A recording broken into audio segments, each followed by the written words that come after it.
So let me present our wonderful speakers today. Sí, puedo entonces presentar a nuestros excelentísimos ponentes.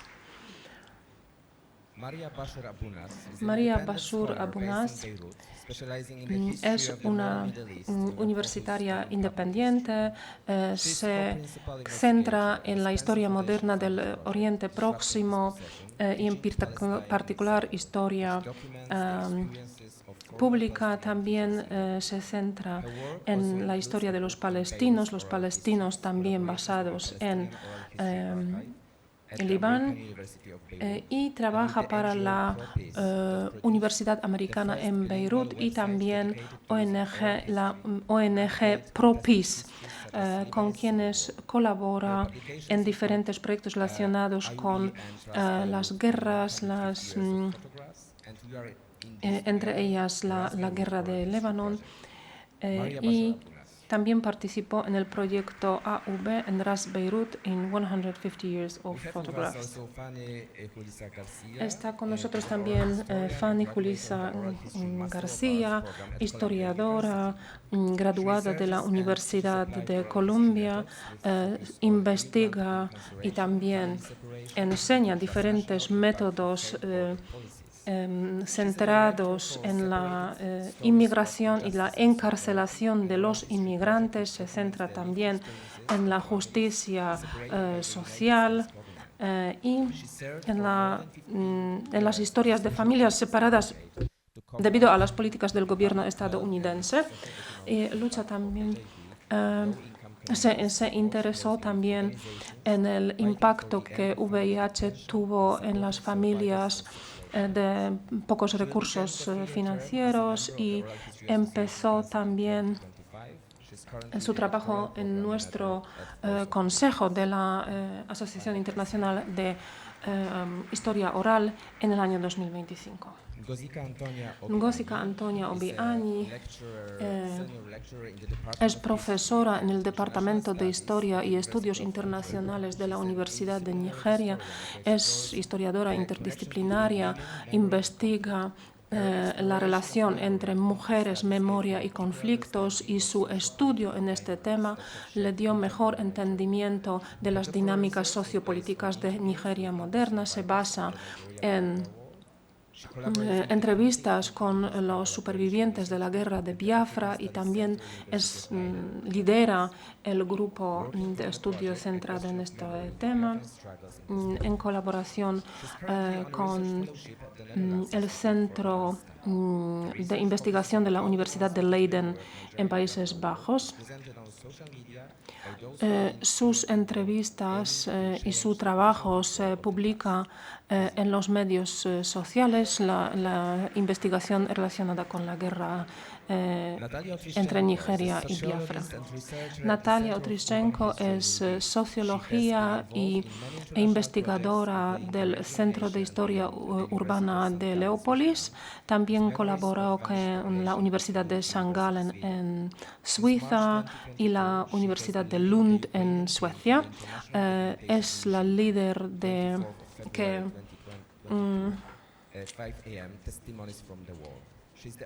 documentó los testimonios de la guerra, un proyecto titulado literalmente el 24 de febrero 22, las 5 de la madrugada. Y también es la redactora del libro Conversations with Those Who Ask About War. Gabriele Prelio es profesora de Historia Moderna en la Universidad de Ciencias Gastronómicas en Polenzo, en Italia.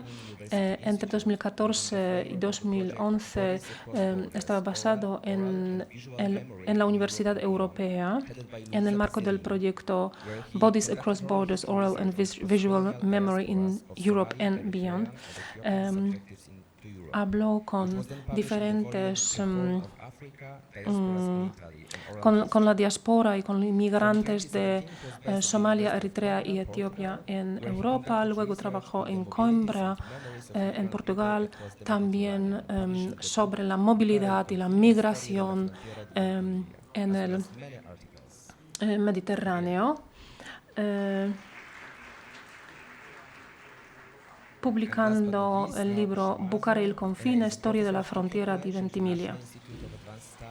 Naoko Shimazu es profesora en Tokyo College y en la universidad, ahora trabaja también en la Universidad de Singapur entre 2016 y 2023. Junto con Gerard McCarthy y Yang Yang inició el proyecto Living with COVID-19 in Southeast Asia, Crisis Control and Community, recopilando historias orales con más de 100 entrevistas dedicadas a este periodo en Asia suroriental. Ayer escuchamos de Mary Marshall Clark una ponencia muy importante, quien nos mencionó cuáles son los asuntos emocionales más importantes en nuestro ámbito. Ahora tenemos muchos investigadores, profesores.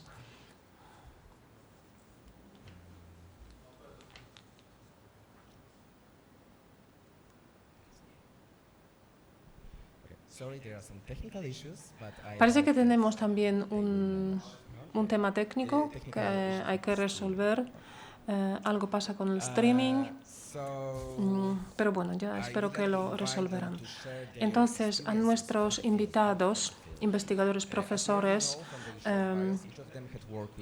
que compartieran sus experiencias, sobre todo en situaciones de crisis, porque entrevistaron a migrantes, a personas refugiadas, también en situaciones de guerra, personas afectadas por violencia, también violencia sexual, afectados por la pandemia de la COVID, que cambió todas nuestras vidas. Parece ahora una cosa olvidada, pero así es. Entonces, nos gustaría saber qué es lo que quedó con ellos, qué es lo que aprendieron y también cómo iniciar la investigación en una situación de crisis, ¿sí? ¿Qué miedos, qué problemas pueden surgir? Primero vamos a preguntar sobre el proyecto relacionado con el periodo de la pandemia. Entonces, ¿cómo empezó todo y cómo te acuerdas el inicio de este proyecto? Buenos días, Jacob. Muchas gracias por invitarme, por darme esta oportunidad de compartir algo sobre este proyecto que yo inicié con mis compañeros cuando vivía en Singapur entre los años 16 y 23. Entonces, ¿cómo iniciamos? ¿Cómo empezamos el proyecto? Si os acordáis, los días de la pandemia, todos sentíamos que vivíamos en un momento de emergencia, pero también en un momento de desesperanza, de desesperación y de impotencia, ¿sí? Porque se cerraban las fronteras, se cerraban los aeropuertos y todos nos quedamos pues confinados en un punto donde estamos en el mundo en aquel momento. Y nuestro centro de investigación, lo que sentíamos todo en nuestro centro fue que teníamos que hacer algo. Nadie sabía entonces cuánto iba a durar el confinamiento. Entonces, lo único que sabíamos es que vivíamos en un momento muy especial y que necesitábamos de alguna manera documentarlo. Y nos dimos cuenta también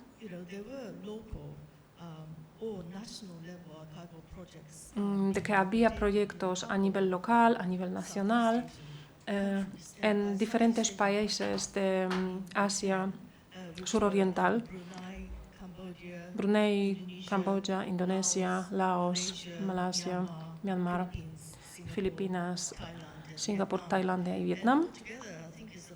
Y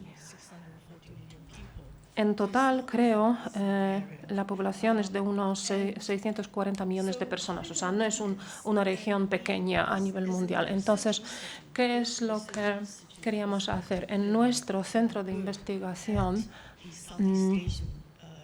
pues teníamos la experiencia y trabajábamos muy bien en esta zona del mundo, entonces sabíamos que teníamos diferentes conexiones, tanto individualmente como instituto, entonces podíamos en un tiempo muy breve establecer equipos en cada uno de estos países de la región.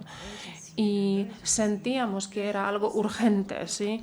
Que había que hacerlo de forma rápida, pero también había mucha buena voluntad y todas las personas con las que nos pusimos en contacto, sobre todo mediante conexiones universitarias, pues respondieron y teníamos este efecto de bola de nieve en muy poco tiempo. En realidad, en 2-3 meses ya teníamos en cada uno de los 10 países de la región un líder nacional y cada uno de estos líderes pues estaba responsable por establecer un equipo y llevar a cabo por lo menos 10 entrevistas con 4 categorías de personas.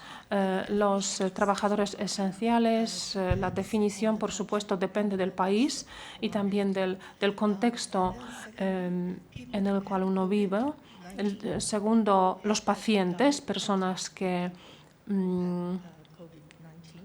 se contagiaron o bien quien tenían algún paciente en su familia. Y luego, minorías. Porque cuando pensamos en minorías en esta región del mundo, en la mayoría de los países, los chinos constituyen la minoría. A excepción de Singapur, donde la mayoría de las personas son de descendencia china.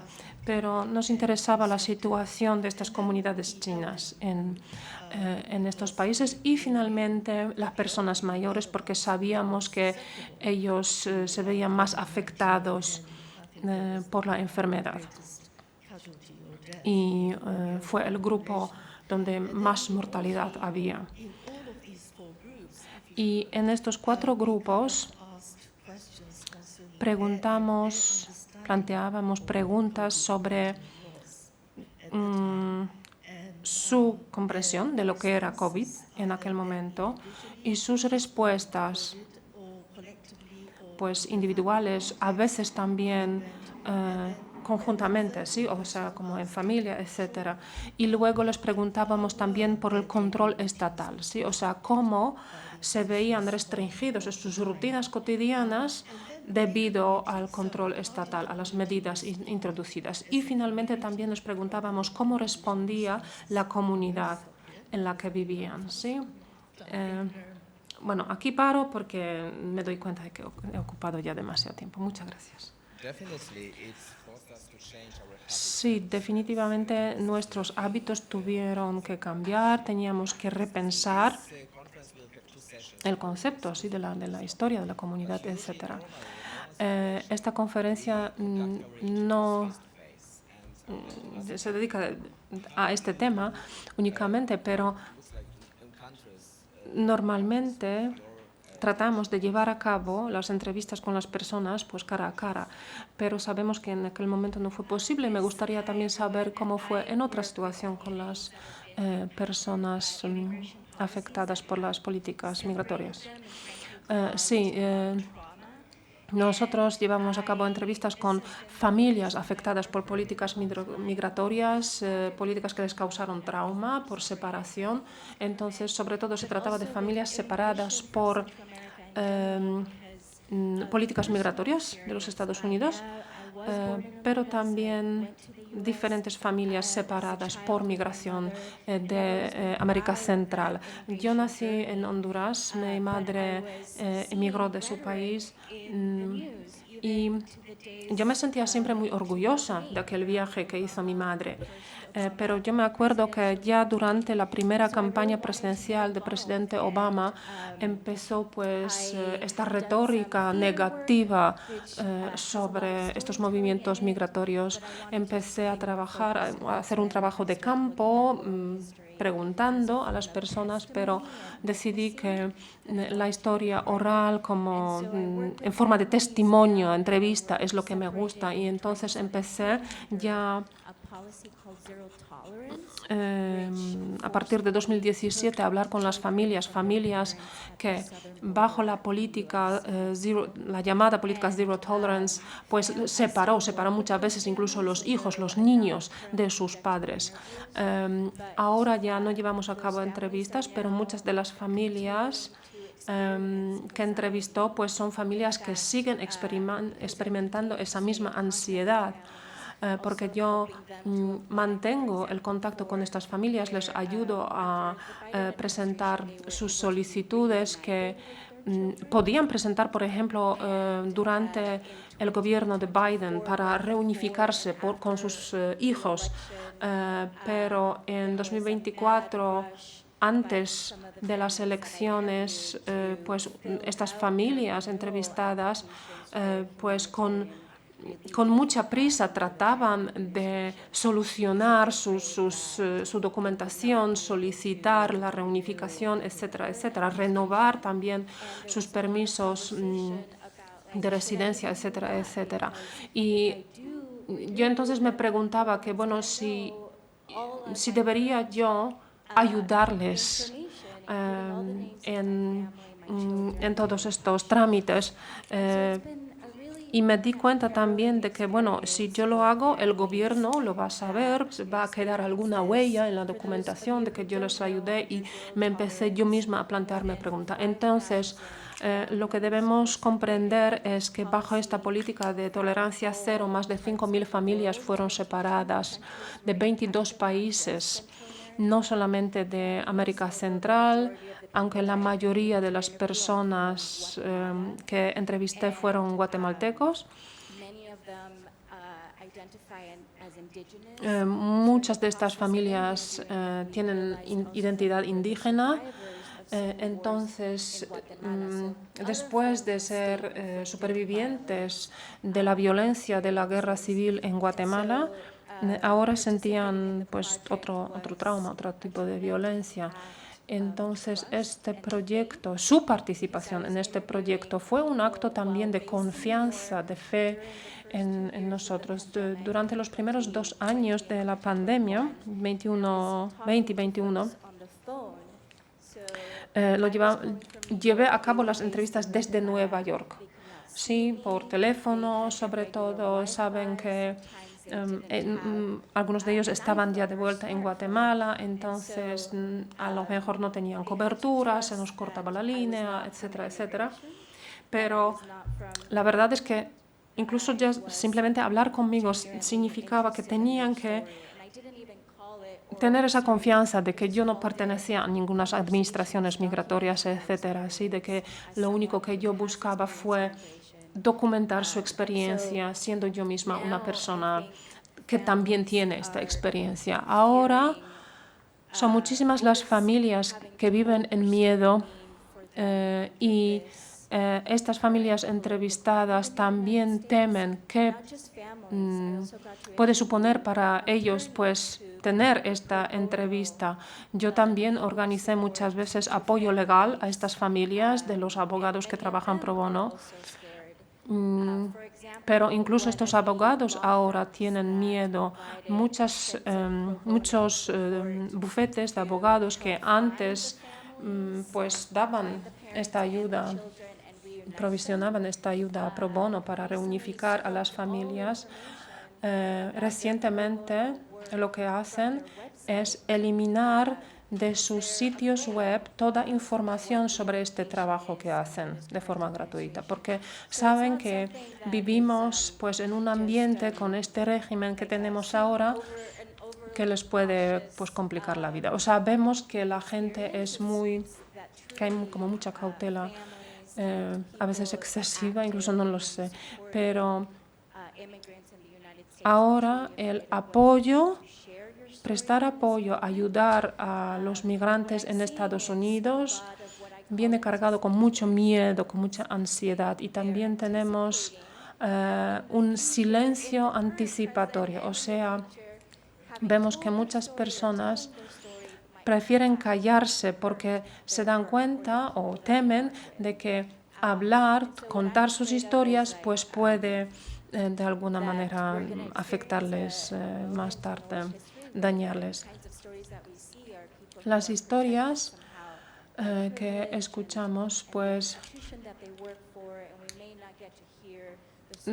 entonces solo escuchamos historias de las personas que a lo mejor tienen algún privilegio, alguna protección especial, pero las personas verdaderamente vulnerables, las personas que no tienen medios, no saben defenderse del gobierno, no quieren hablar. ¿Cómo tu propia experiencia como migrante afectó, pues influyó en tus relaciones? Pues algunas personas aquí en el público saben que yo misma pues tomé ciertas medidas para protegerme.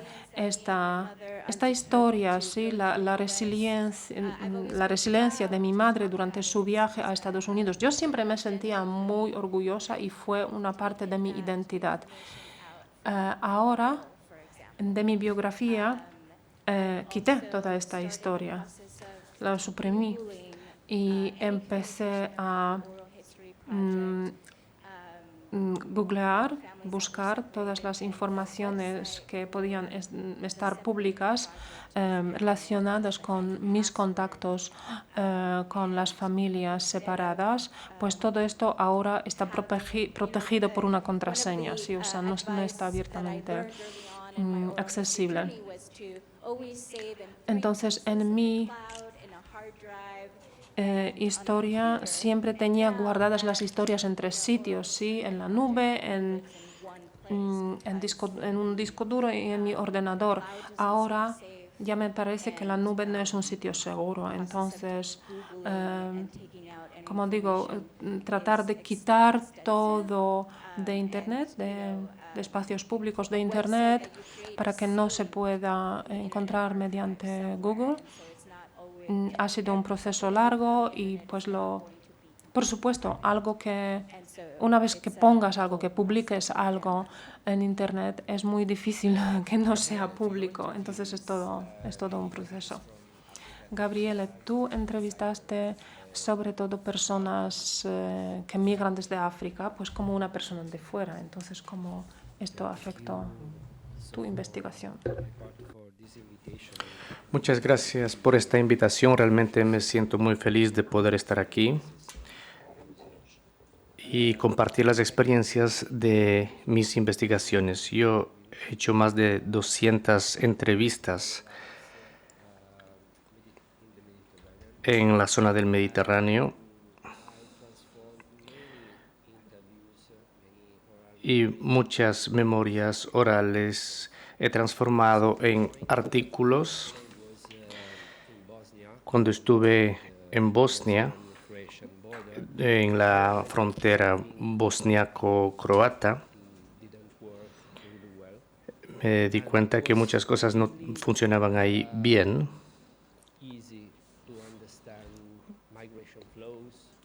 Y se podía entender los flujos migratorios y no era fácil encontrarse con las personas para entrevistarlas. Quería también entender cómo los contrabandistas trabajaban ahí y cuáles eran las estrategias de los llamados pushback de las personas. Y obviamente también me interesaba el problema de la violencia, cómo enfrentar la violencia, obviamente no como yo como persona, pero desde la perspectiva histórica, cómo transformar la historia oral en una historia, en una narrativa. Obviamente mi historia personal es muy distinta a lo que se encuentran las personas ahí en el sitio. He pasado muchos momentos con aquellas personas. Mi problema era que desde mi punto subjetivo de vista, es que yo tenía la gran posibilidad de regresar tranquilamente a casa. Yo era una persona libre. Entonces el problema era cuántas palabras tengo yo para transformar esas memorias en una historia? Lacan, en mi opinión, y creó una gran metáfora hablando sobre la cadena de sentidos, que es un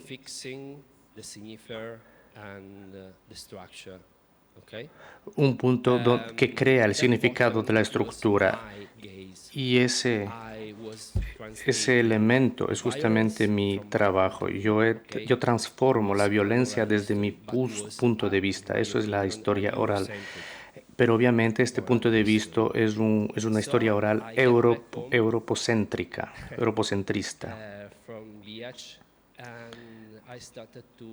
Entonces empecé a repensar mi postura en cuanto a la historia oral y empecé a pensar sobre la aplicación, las teorías de Edouard Glissant. Si Europa necesita transparencia para darle sentido a todo lo que no es europeo.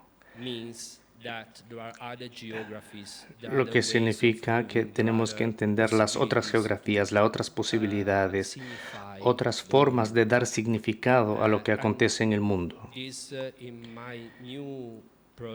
Este es un proyecto nuevo mío, que es un punto de vista práctico, un punto de vista metodológico práctico, de escuchar a las voces de otros para hablar sobre un tema y sobre tener también la posibilidad de quizás de fallar, de equivocarse en las interpretaciones de esas voces. Muchas gracias. Pasemos a María. Tú has trabajado con palestinos durante muchos años, pero no solamente has co-creado los archivos de historia oral, pero también enseñas a jóvenes palestinos para entrevistar a personas mayores en sus comunidades. ¿Podrías compartir tus experiencias? Muchas gracias, Jakub, por invitarme a participar en este panel. Yo pienso que es muy importante tener las voces palestinas y representar esas historias aquí. Es obviamente algo abrumador un poco ser una de las pocas personas o la única persona hablando de las historias palestinas en este punto en concreto en el que estamos viviendo, porque muchas veces te sientes como una persona que no encuentra las palabras, que no sabe cómo expresar, cómo contener las emociones relacionadas con lo que sucede actualmente. Sí, yo he creado los archivos palestinos en la Universidad de Beirut. Durante los últimos 3 años he estado participando en un pequeño proyecto que participan profesores palestinos viviendo en Líbano.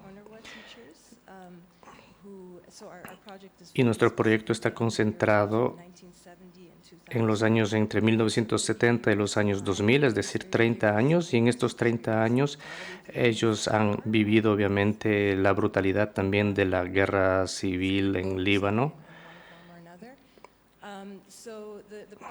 El proyecto está concentrado en profesores porque nosotros consideramos que los existentes archivos de la historia oral, no voy a hablar de todos los detalles de este proyecto, pero ahí se encuentran muchas experiencias de resistencia del movimiento nacional palestino. Entonces, cómo las personas han vivido a través de todo esto, cómo enfrentar a las diferentes represiones que han vivido y cómo estas personas viven este tipo de experiencias. Y obviamente son personas que se encuentran un poco representadas y con pocas posibilidades de expresar sus vivencias en el día a día de las clases, por ejemplo, en las escuelas. cómo estas personas también participan en el Estado libanés.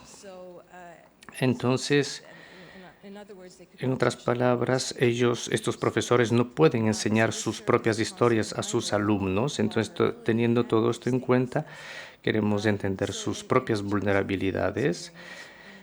Nosotros hemos creado un pequeño equipo para hacer los estudios de personas palestinas, de los niños y nietos. Y mi pareja es palestina y queríamos ver qué es lo que ellos saben, qué es lo que saben las personas a las que nosotros hacemos preguntas, darles también el contexto de seguridad para que se puedan expresar. Esto fuera algo muy central en nuestro proyecto de enseñar a estos jóvenes palestinos, personas de 20 años más o menos, para que se puedan crear estas fantásticas conversaciones intrageneracionales para compartir las historias de las vidas de las personas mayores con generaciones que hoy tienen 20 y tantos años. O sea que esto es un fantástico proyecto que por una parte une estas generaciones y por otra parte obviamente es un proyecto de historia oral. Para mí es algo difícil porque yo no llevo estas entrevistas, yo las he escuchado, es algo fantástico escuchar esas entrevistas, pero por otra parte un poco frustrante porque tú sientes que si estuvieras en la posición de esa entrevista quizás lo harías de otra manera. Por ejemplo, los inicios de las conversaciones parecen un poco formales, un poco rígidas. El lenguaje que se usa es un lenguaje arábico muy formal, pero con el tiempo esa dinámica de las conversaciones entre el narrador y el entrevistador, estas han sido bastante inspiradoras. Hay veces que los narradores son muy elocuentes porque se trata al fin y al cabo de profesores. Entonces, las personas a la hora de presentar sus ideas, de articular sus ideas, son muy, muy interesantes.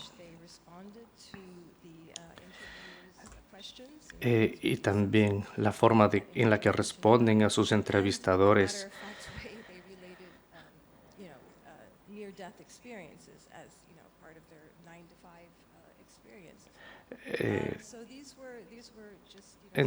Entonces, esto han sido unas de las observaciones que hemos tenido. Nosotros empezamos en el año 2022, cuando el Líbano se encontraba justamente después del levantamiento del año 2019, del COVID, de la pandemia. Y en el año 2022 parecía que estaba en una situación de una frágil estabilidad y entonces empezamos nuestra primera ronda de entrevistas y después en el año 2023, en octubre, todo empezó a cambiar. Todo lo que sucede en Gaza tiene un impacto directo en Líbano. Una gran parte de estas entrevistas las tuvimos que suspender el proyecto. En el año 2024 empezamos otra vez un poco, hemos tenido talleres en verano del año 2024, pues se sentía ese miedo de que las cosas iban a ir peor y realmente fueron peor desde aquel año hasta hoy en día. Han acelerado increíblemente los acontecimientos.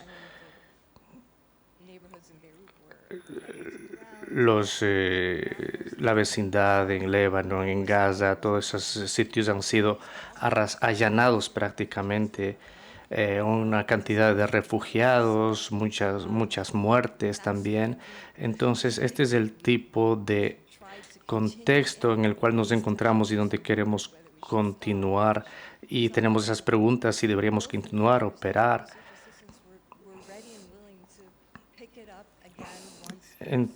Entonces, en el año 2025 hemos decidido que queremos poco a poco retomar y seguir con ciertas entrevistas. Maria, do you think that in the current situation, ¿Tú piensas que en la situación actual, cuando Palestina está pagando el enorme precio y está viviendo enorme sufrimiento, la historia oral tiene un nuevo papel? Como yo he dicho, la historia oral,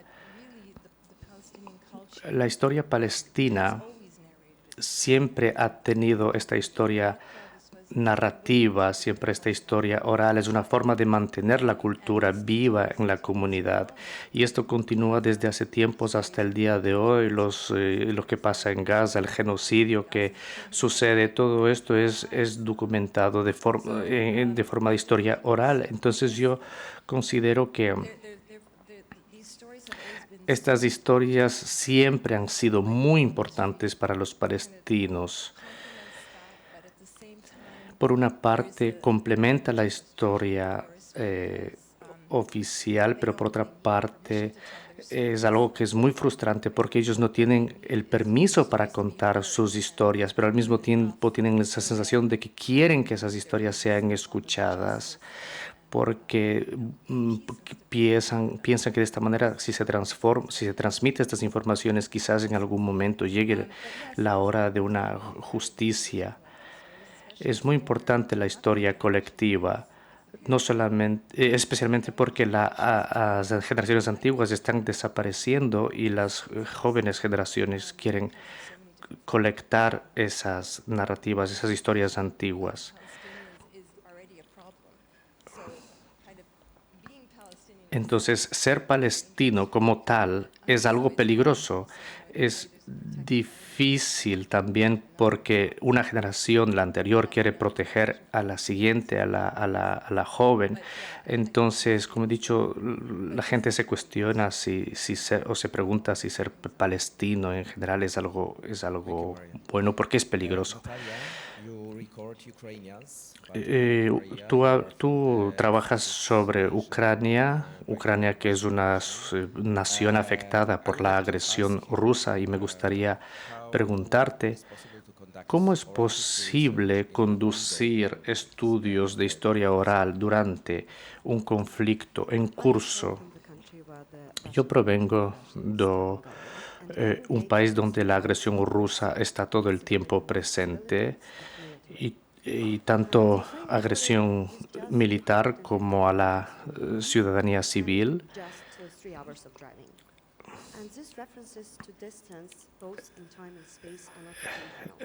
Son 200 kilómetros que son afectados por la agresión rusa. Los eventos que nosotros hablamos con nuestros testigos es algo que se encuentra en un espacio. La distancia y el espacio es importante. La distancia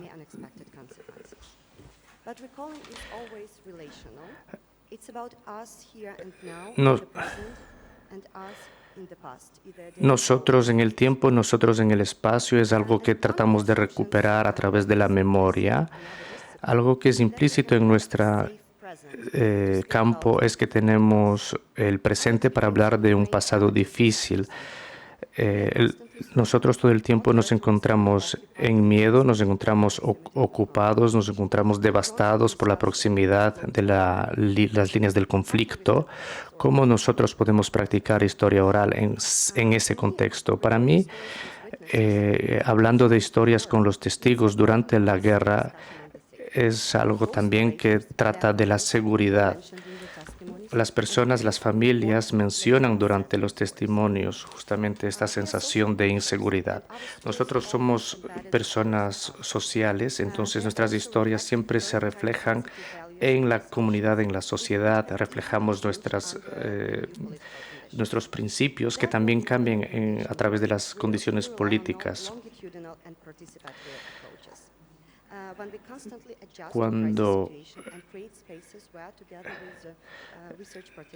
Entonces nosotros como comunidad de estudio nos encontramos también en nuevas situaciones políticas y nuevos espacios de seguridad, y tenemos que adaptar nuestros trabajos a estos nuevos contextos. Entonces tenemos que negociar, por decirlo así, estrategias de trabajo y de comunicación. No se trata solamente de crear documentos, es un proceso que se encuentra en marcha, que es un proceso que requiere responsabilidad en la comunicación, en la mediación, y es algo que los científicos tienen que tener en cuenta. Hay que ser sensitivos sobre la violencia y sus diferentes naturalezas de esta violencia. Y es algo que mi trabajo tiene que tener en cuenta. La violencia del Estado ruso tiene que ser elevado a conocimiento público a través de los testimonios de los testigos, violencias de soldados y del Estado ruso. La violencia puede también pasar a través de la comunidad, por ejemplo, acusaciones de personas de colaboración con el enemigo. Compartir historias es una cuestión de solidaridad, una cuestión de coraje. No se puede tener una postura patronalista a los temas de seguridad. Y eso es uno de los grandes desafíos de mi trabajo. Mi gran miedo, y aquí hablamos de esperanzas y miedos, mi miedo es de otra naturaleza. Estoy convencida de que la oral historia es posible solamente en una democracia inclusiva, sin represiones.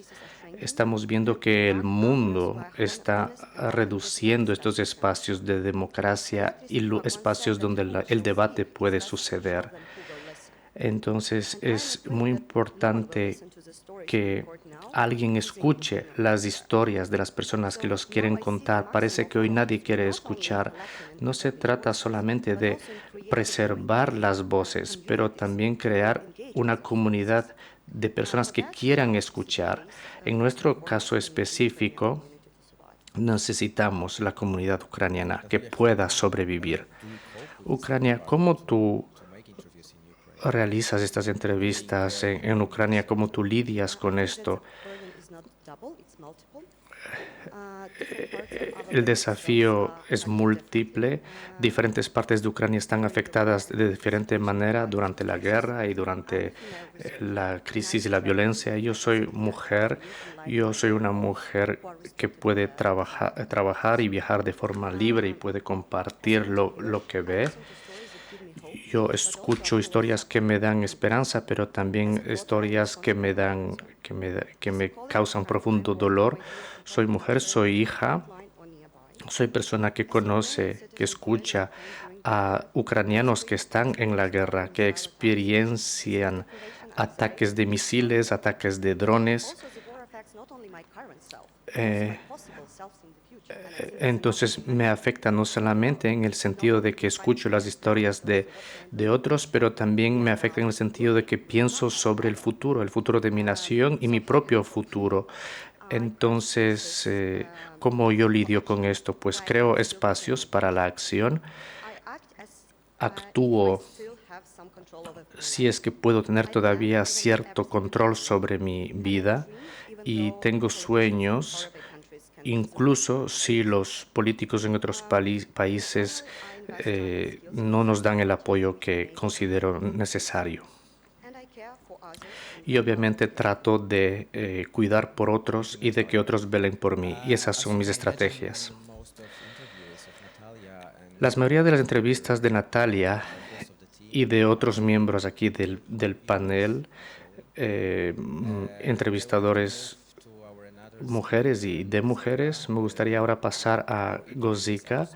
Tú has entrevistado mayoritariamente mujeres, especialmente mujeres que han vivido abusos sexuales. ¿Nos puedes contar un poco cómo es posible hablar de violencia sexual en el marco de la historia oral? Gracias, Jakub. Yo vengo de una perspectiva de una mujer nigeriana. Soy la segunda generación de víctimas de la guerra. Yo nací 10 años después de la guerra.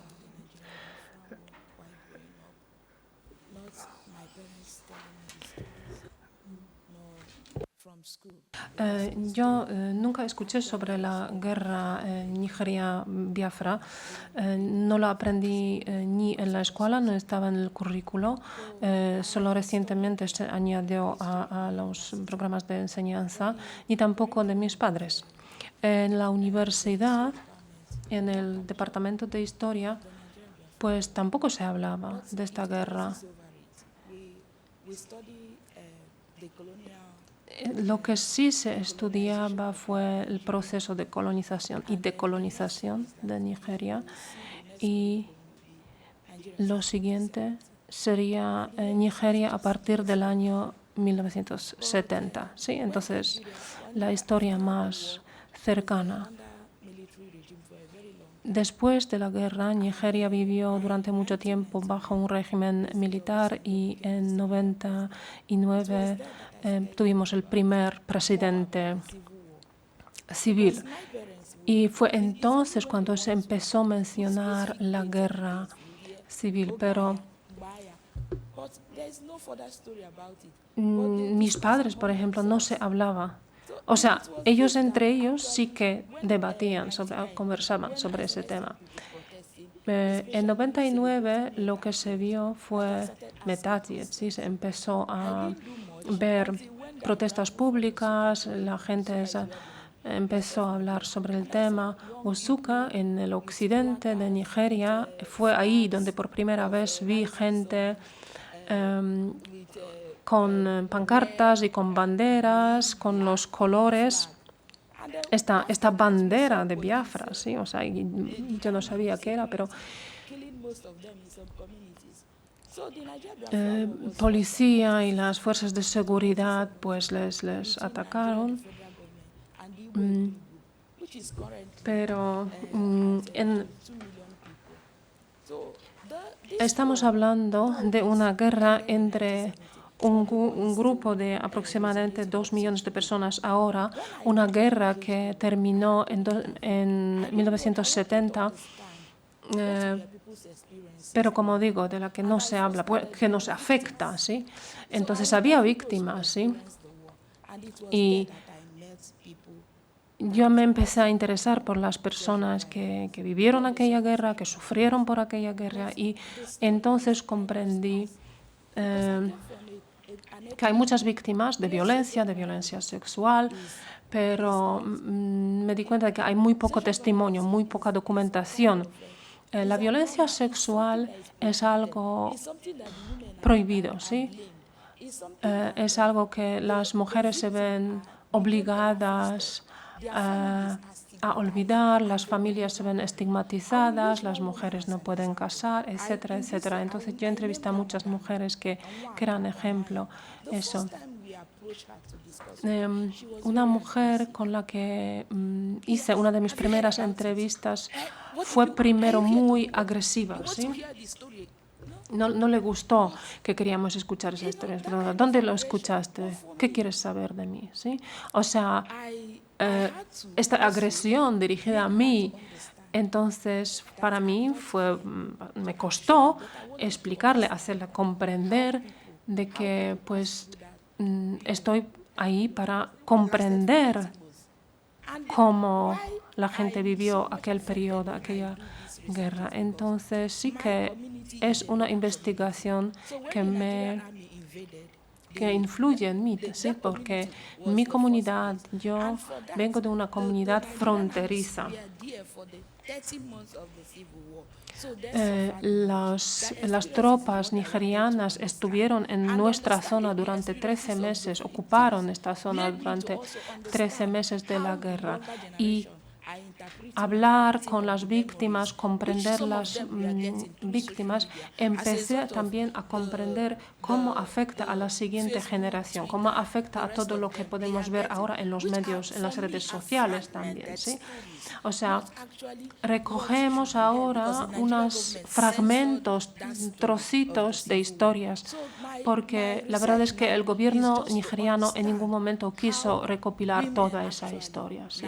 Entonces yo quiero comprender ahora cómo las mujeres consiguieron de alguna manera navegar aquel periodo de violencia muy brutal. Y, por supuesto, muchas de ellas prefieren callarse, ¿sí? Y yo comprendí que como investigadora, como historiadora oral, aprendí a comprender el lenguaje corporal también, ¿sí? Cuando la gente no quiere hablar. Entonces, cuando las víctimas pues quieren hablar y algunas prefieren callarse. Madame Mwaka, por ejemplo, es esta señora que no pudo casarse, se quedó estigmatizada, como la mayoría de las mujeres víctimas de violencia sexual. En mi comunidad, el cuerpo de la mujer pues conlleva mucha responsabilidad, y esta responsabilidad recae sobre la mujer, ¿sí? En caso de adulterio, se dice que pues la ira de tus ancestros te va a afectar, te van a castigar por eso. Entonces, muchas personas prefieren no hablar sobre el tema, de ahí que pues la información es muy escasa en realidad, ¿sí? Porque sigue habiendo este estigma ahí. Independientemente si una mujer fue violada por los soldados nigerianos o por los de Biafra.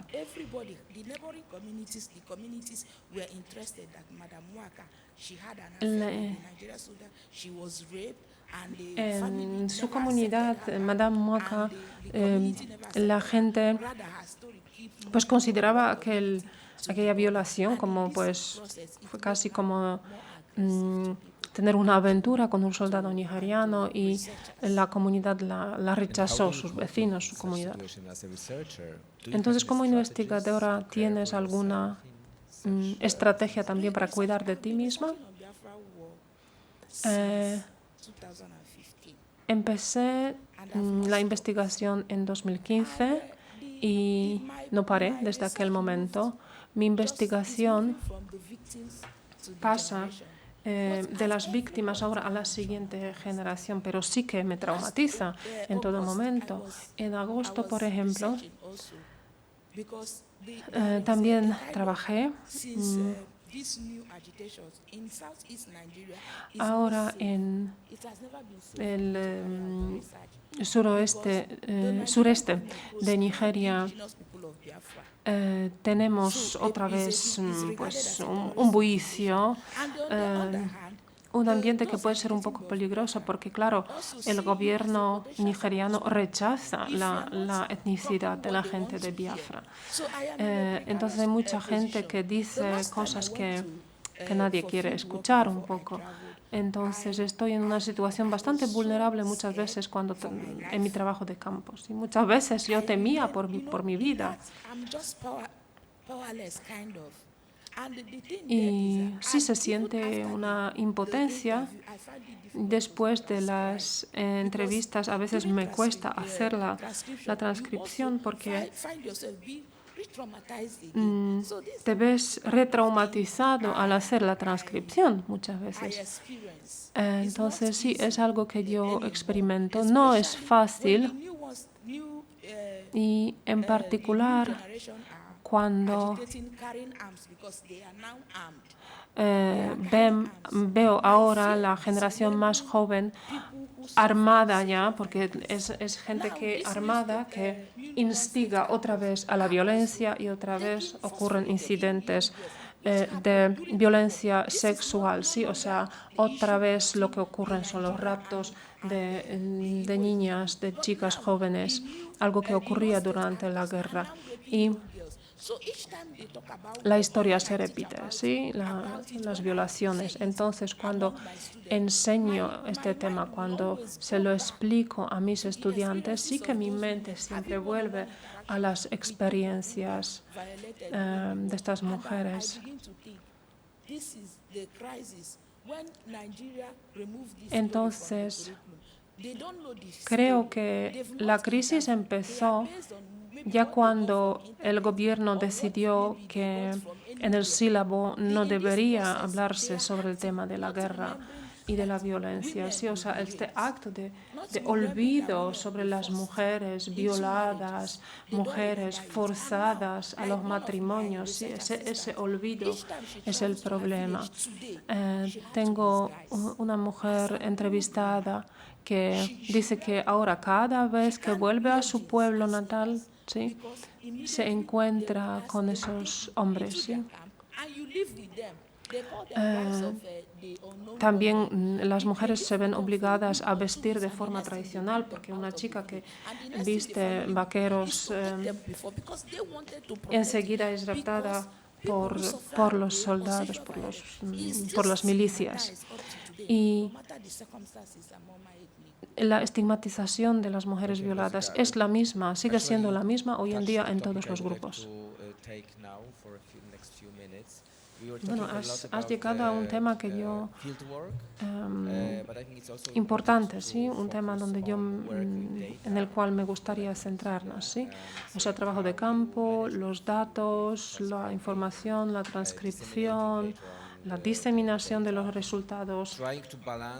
Entonces, ¿cómo equilibrar las expectativas que podemos tener, ¿sí?, frente a las personas entrevistadas, su seguridad, etcétera, y el trabajo posterior? ¿Quién quiere empezar?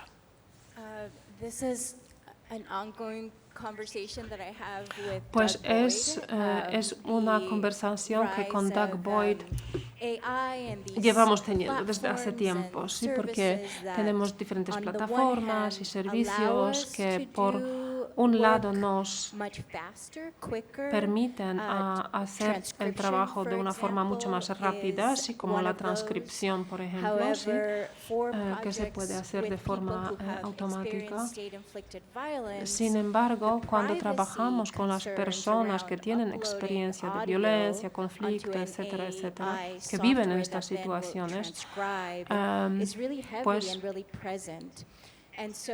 es difícil, ¿sí?, coger esta entrevista, un archivo audio y hacer una transición. Entonces buscamos una herramienta, un instrumento de inteligencia artificial que nos permitiera hacer la transcripción de una forma más rápida, pero también por un precio razonable y que se asegura, ¿sí?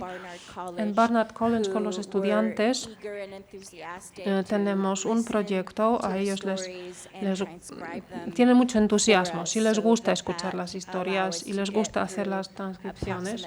Entonces ellos nos ayudaron, por ejemplo, a transcribir 45 entrevistas con familias, con abogados, etcétera, con personas que ayudaron en la reunificación de familias.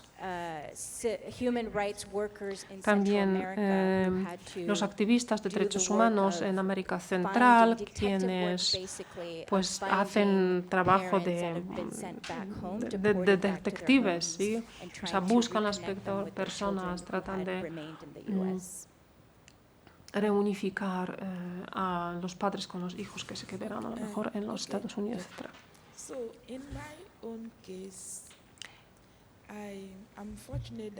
En mi caso, pues la suerte que tengo es que mi marido también es historiador, y yo diría que está bien siempre tener a un compañero con quien trabajas en tu trabajo de campo, porque si eres una sola persona, pues eres una sola persona enfrentada a la violencia. Entonces, es una cosa, luego el software, los programas te ayudan un poco a distanciarte de lo que escuchas y te ayuda a analizar los datos. En nuestro estudio, en nuestro grupo, el mayor problema fueron los idiomas, ¿sí? Porque tratábamos de entrevistar a las personas en el idioma en el que se sintieron más confortables. Y tenemos idiomas minoritarios muy aislados, tenemos 140, más o menos 140 transcripciones de entrevistas de los mencionados países. Todas las entrevistas se tradujeron al inglés. Entonces, sí, porque queríamos dar acceso a todos también los usuarios del inglés. Entonces sí que el tema de primero transcripción y luego la traducción al inglés, estos fueron los problemas más importantes de nuestro trabajo. Before I spoke about the right to opacity. Antes hablaba sobre el derecho a la, sí, a oscurecer, sí. Y traté de repensar mi metodología. Yo hablé con las mujeres de nuestra ciudad, mujeres que forman parte de 9 comunidades, y les pedí que entrevistaran a otras mujeres sobre la comida, sobre la comunidad también, siempre en su lengua madre. Y luego hicimos una transcripción y una traducción al italiano. Porque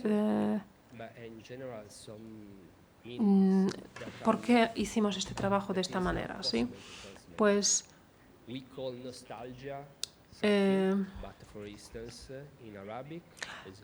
hay términos que no se pueden traducir, ¿sí?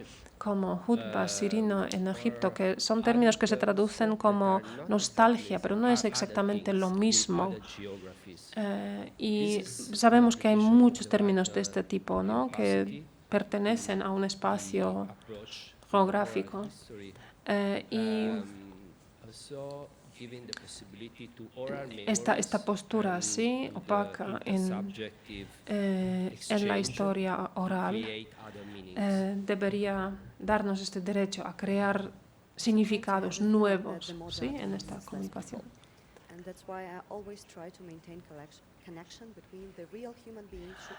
A mí me parece muchas veces que el uso de medios modernos de alguna manera afecta, bueno, quiere decir que hay menos conexión con las personas. Entonces, para mí, siempre lo más importante es esta conexión personal con las personas entrevistadas, y trato de adaptar los medios técnicos a estas personas. Sabemos que muchas veces las herramientas digitales pueden de alguna manera restar a las personas el derecho a dar el testimonio en la forma en la que quieran, ¿sí? Y finalmente mi última pregunta: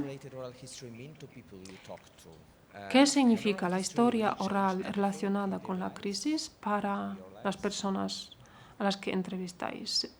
¿Es algo que puede cambiar algo en sus vidas? Bueno, me gustaría hablar un poco con esperanza, ¿sí? O sea, aunque sea difícil en estos momentos. Uno de los resultados más esperanzadores fue la historia de Hamad, que tenía casi 30 años y nos explicó que en este proyecto él aprendió más sobre Palestina que en toda su vida.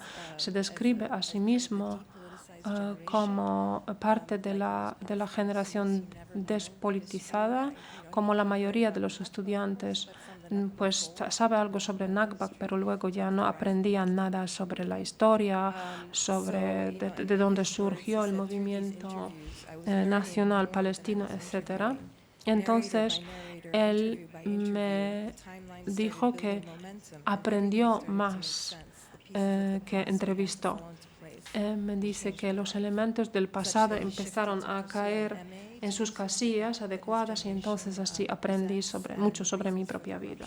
Y yo creo que este es pues un resultado positivo, establecer esta conexión con nuestro pasado para tener esperanza para el futuro. O sea, no es un cambio quizá inmediato, pero la forma en la que la gente se acuerda de lo que pasó puede cambiar su postura. Quiero citar un libro en que que un día todo el mundo estaría en contra de esto. Pues haciendo entrevistas en un momento de guerra aprendes mucho sobre la solidaridad, pero también sobre lo más oscuro, ¿sí?, de la naturaleza humana. Joseph Conrad en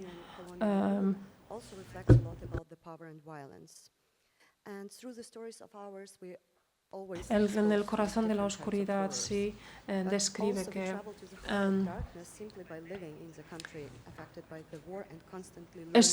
que vivir estos momentos de violencia es como viajar a este sitio más oscuro. Bueno, no es simplemente viajar, hay gente que lo vive en Ucrania, hay gente que lo vive en captividad, que esperamos que vuelvan a sus casas. Y ahora nuestra responsabilidad como ciudadanos es todos los días simplemente estar dispuestos a recibir estos testimonios, estos paisajes emocionales, y comprendemos también que se necesita una supervisión psicológica a nivel individual y también comunitario. Necesitamos desarrollar nosotros mismos estrategias para saber solucionar los problemas, los dolores que puedan surgir. Y creo que lo que aprendemos también es la comunidad de valores, ¿sí? Reconocemos cuáles son los valores que compartimos, y creo que necesitamos crear estos espacios donde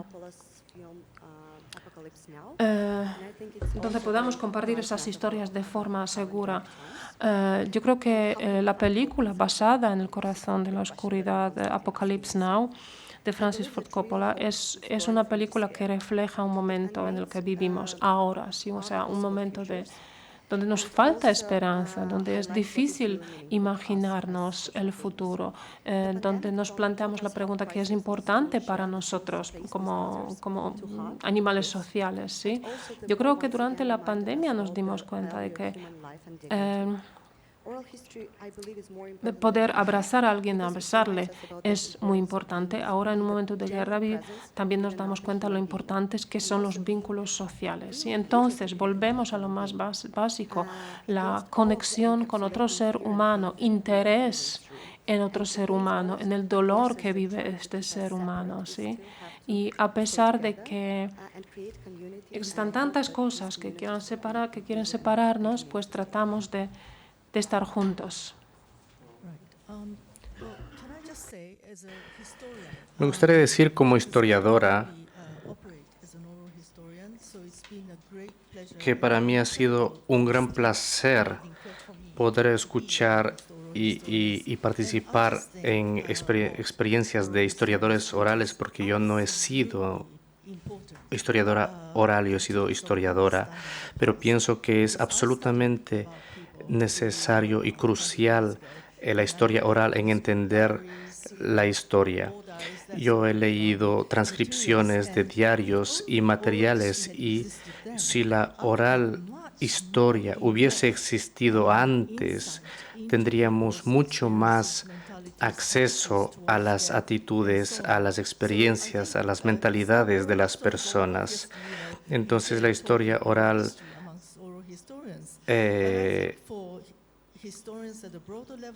pienso que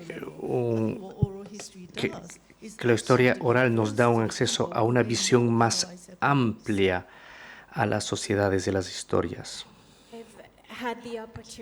Teniendo la oportunidad de ser testigo de diferentes motivos e instrumentos que participan en proyectos de historia oral, en el caso de familias que han sido divididas, separadas, la forma de historia oral es de preservar, de participar y también de entender los acontecimientos. Y también es la forma de contar las historias de las personas de forma segura, anónima y libre, Pero muchas personas durante las entrevistas quieren decir, yo me llamo María, yo me llamo Juan, yo me llamo, etcétera. Entonces las personas en los tiempos de hoy, que la historia oral da personalidad a los testigos. Y me gustaría dar a entender que la historia oral también es una forma de honrar a las historias personales de las personas. Las experiencias que he vivido en mi propio viaje, el que he vivido.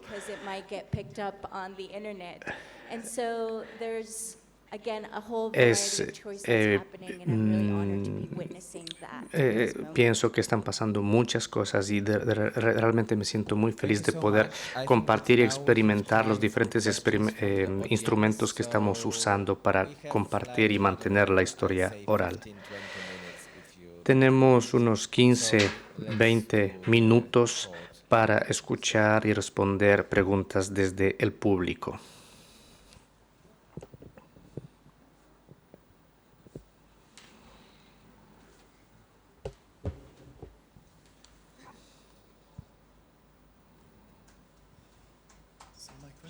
Mi pregunta a Natalia será la pregunta que tú escuchaste del moderador.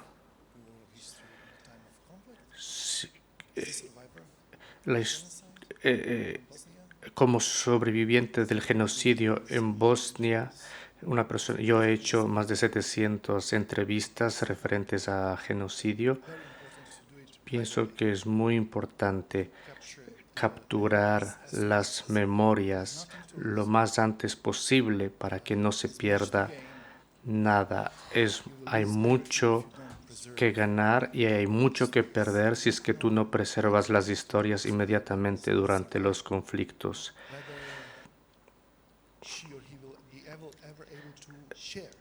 La persona que sobrevive es mejor que pueda compartir sus sobrevivencias lo más antes posible, lo más rápido que se pueda acceder y entrevistar a esas personas, más detalles se puede retener, porque lo que pasa después es una narrativa construida a través del público que impacta a la memoria individual del testigo y rellena los espacios en las memorias de las personas y hace que estos testimonios sean, por decirlo así, menos originales que si se hace esas entrevistas inmediatamente después de lo sucedido. Entonces mi pregunta es si tú has construido una metodología, protocolos para entrevistar a los sobrevivientes de la guerra en Ucrania.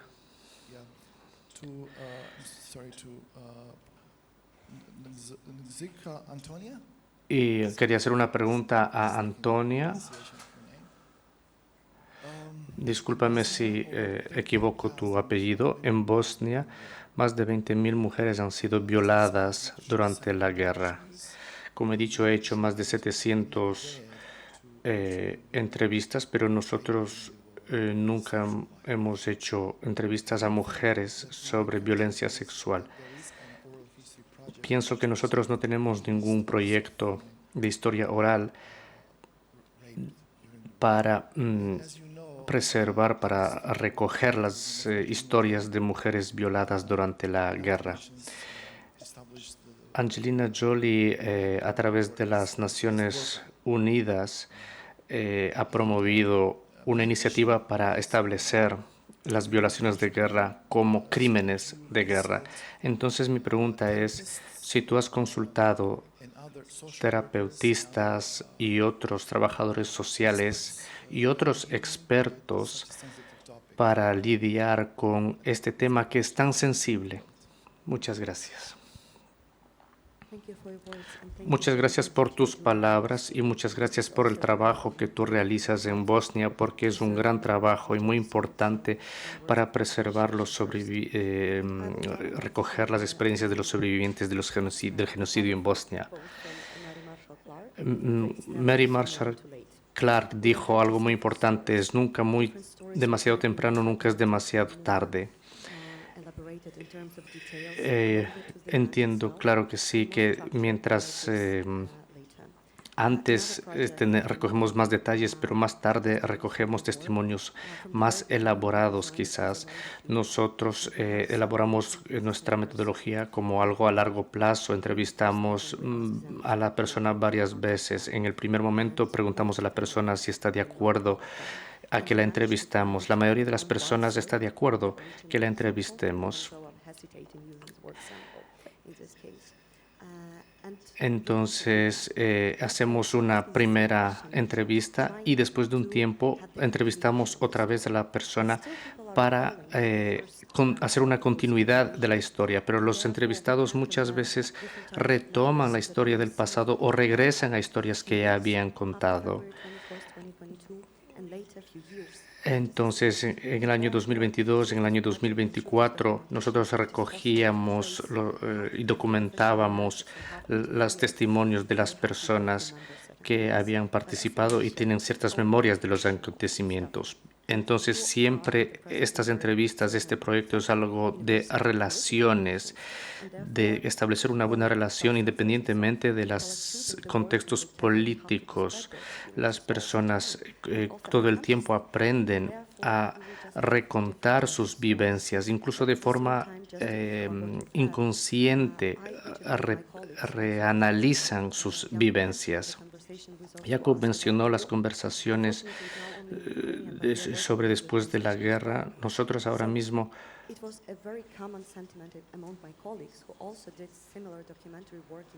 realizan muchos documentos sobre la guerra en Ucrania. Me gustaría que pudiéramos hacer más, pero obviamente tenemos limitaciones en cuanto a equipos, a personas.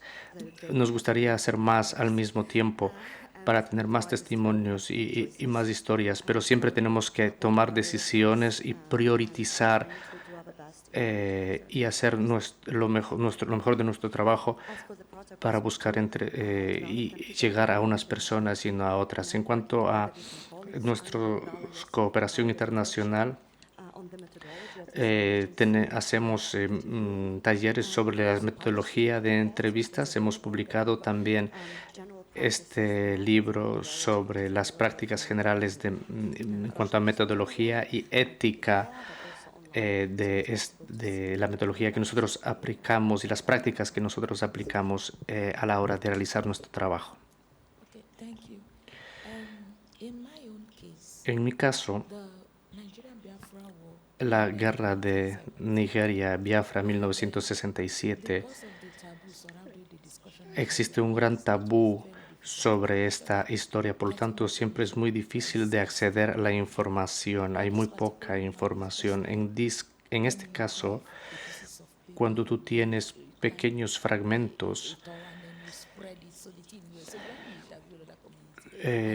y haces entrevistas a la comunidad y ves las reacciones y que las reacciones son muy antagonistas, no se trata solamente de justicia, porque en este momento de las entrevistas se trataba de 50 años después de los sucesos, o sea, no se trataba de justicia, se trataba de un tema de memoria. La mayoría cuentan sus historias a través, por ejemplo, de canciones.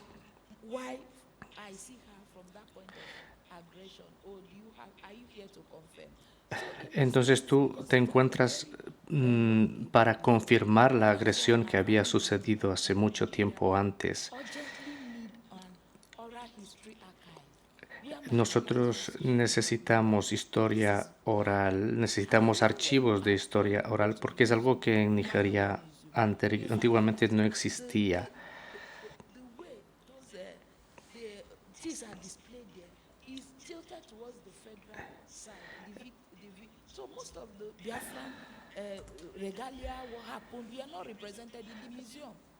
Entonces, obviamente la mayoría de las historias que han sucedido en Biafra son historias orales, no son historias que se presentan en los museos, y son personas que no han tenido, obviamente, accesos a terapeutas.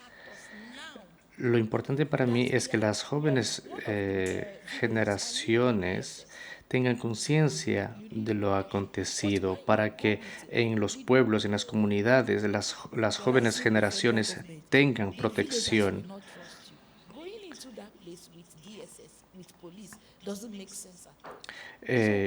Las comunidades obviamente tienen sufren una gran falta de confianza. To get information. But the parents of those young girls will immediately take them outside the village.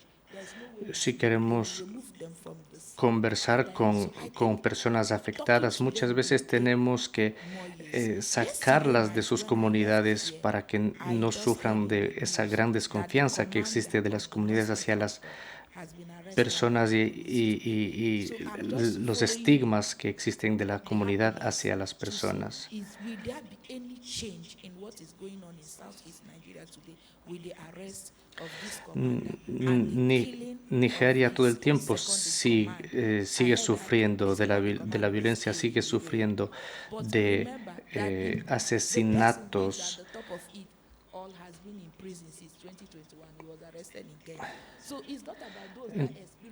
Entonces no se trata solamente de las experiencias del pasado, pero se trata también de experiencias que se siguen viviendo hoy de jóvenes mujeres que se encuentran en situación de que pueden ser violadas.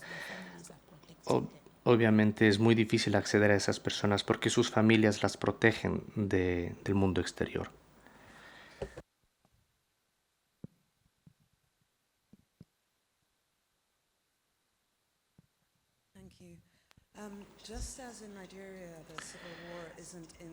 En Nigeria, en Nigeria no se estudia, no se habla sobre la guerra civil. Lo mismo que se ha dicho que en Líbano no se habla sobre la guerra civil porque las personas que han vivido son personas que no se encuentran empoderadas y siguen siendo personas que no se encuentran empoderadas. Entonces, en muchos casos las historias de la guerra civil, las políticas, esa historia es vivida y transmitida dentro de las familias y no dentro de la historia oficial. Entonces mi pregunta es hacia María, ¿cómo la historia oral que es practicada cada vez más y más en Líbano, cómo esta historia puede dar remedio a la falta de la historia oficial basada en las vivencias de las comunidades? Sí, esto es muy importante porque, como he dicho, existe una historia impuesta oficial y obviamente nosotros tratamos de usar la historia oral para tener cierto punto de vista a la guerra civil. Trabajamos recogiendo, reuniendo, capturando historias de las personas y de las comunidades.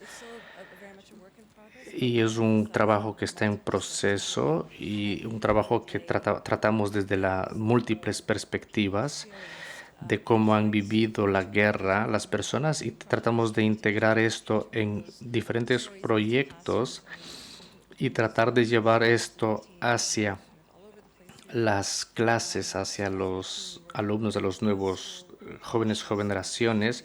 En el año 2018, como he dicho, hemos tratado de capacitar a profesores, incluir en los currículums de las asignaturas para usar esta metodología con sus estudiantes para que estos estudiantes, en cambio, puedan ir a sus comunidades y ahí puedan recoger historias sobre la guerra y puedan regresar a sus clases y presentar esas diferentes perspectivas. Es algo que nosotros vemos que la historia oral es algo que ha sido un gran punto de inicio para crear la narrativa, contrarrestar la narrativa que viene desde arriba.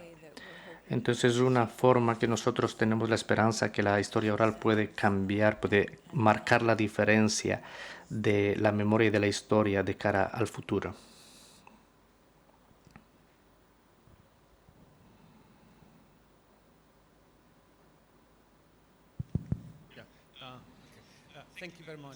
Muchas gracias por toda esta fantástica debate y por las contribuciones que ustedes han presentado y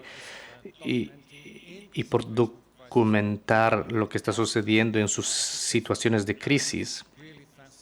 Esto ha sido realmente fascinante y mi pregunta es, el caso de lo que dijo Fanny y Gozika, es cuál es el futuro de estos estudios, cuál es el futuro de este material reunido.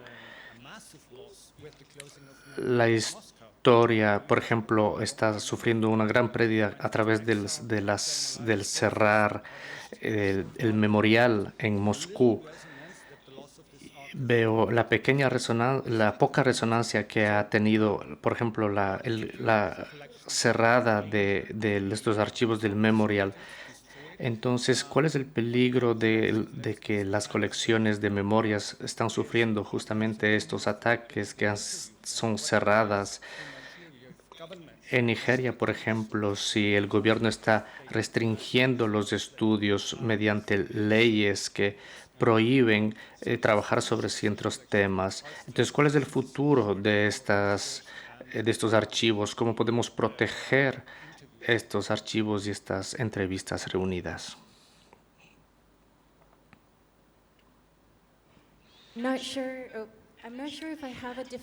No estoy segura si tengo una respuesta definitiva porque, como acabas de decir, gran parte de la historia oral es parte de historia que está todo el tiempo cambiando.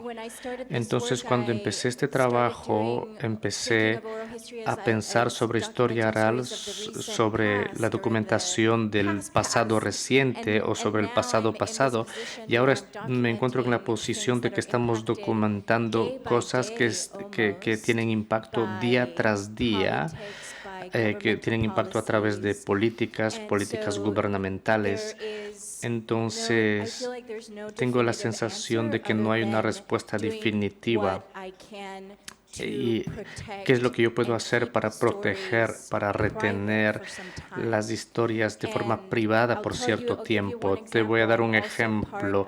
También soy parte de un equipo de archivistas que trabaja con el tema de organizaciones de inmigración en Estados Unidos que reúnen documentos gubernamentales donde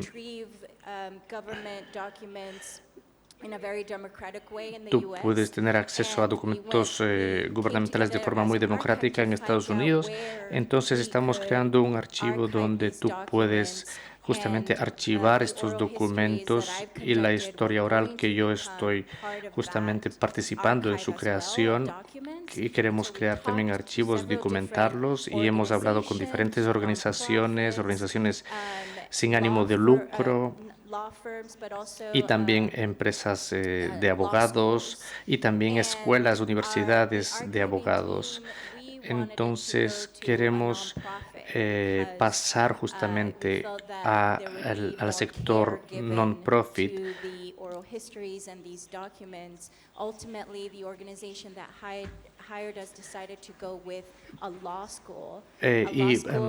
Y también mantener estos archivos y pasar con estos archivos a escuelas de derecho, y estas escuelas de derecho pueden tener cierto impacto a el gobierno de los Estados Unidos.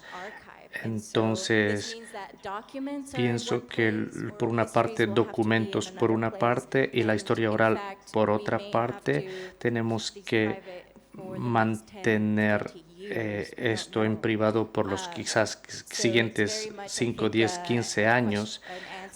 Esto es quizás un poco una parte de la respuesta en un mundo que está cambiando tanto y que también requiere la protección de lo que estamos reuniendo. En mi caso fue bastante parecido. En Nugu, la capital de Biafra durante la guerra, donde tenemos el centro de la memoria, pues ahí sí que existe un archivo, pero no recibimos ningún apoyo gubernamental. Simplemente los visitantes donan dinero. Es un sitio donde se representan las historias, lo que pasó entre las dos partes del conflicto. Para nosotros, la segunda generación son muchas veces personas que por su interés personal lo investigan. Yo como historiadora siento que es mi obligación encontrar estas experiencias, documentar estas experiencias, ¿sí? O sea, igual a lo que acabamos de escuchar. Y es la primera generación que es activa en este ámbito. Sin embargo, como digo, tenemos ciertos actores no gubernamentales, no estatales, quienes otra vez causan un riesgo a la seguridad en la región. Ahora, es importante comprender el pasado para que el sitio joven pueda vivir mejor, porque ahora lo que vivimos es una otra vez historia de inseguridad donde las compañías, las empresas abandonan la zona, la gente también migra porque no es seguro, ¿sí? Entonces, además de todo lo demás, nos enfrentamos muchas veces a las amenazas de estas milicias, ¿sí? Lo importante, creo, es que mucha gente de los estratos más bajos de la sociedad, en la situación más difícil, se imaginan de que Biafra sería una respuesta a todos sus problemas, ¿sí? La verdad es que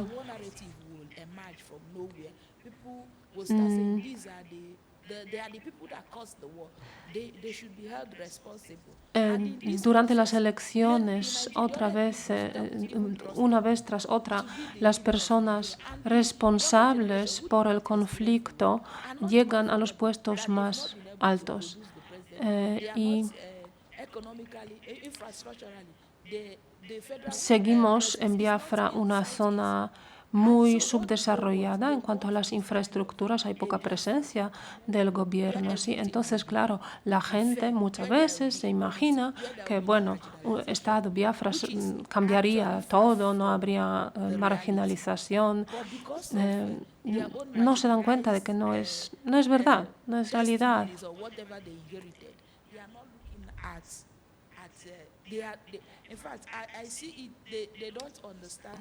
Y mediante los testimonios nos damos cuenta de que mucha gente de la segunda generación no comprende este conflicto, las causas ni cómo se desarrolló. Muchísimas gracias a todos los excelentes invitados. A mí me gustaría también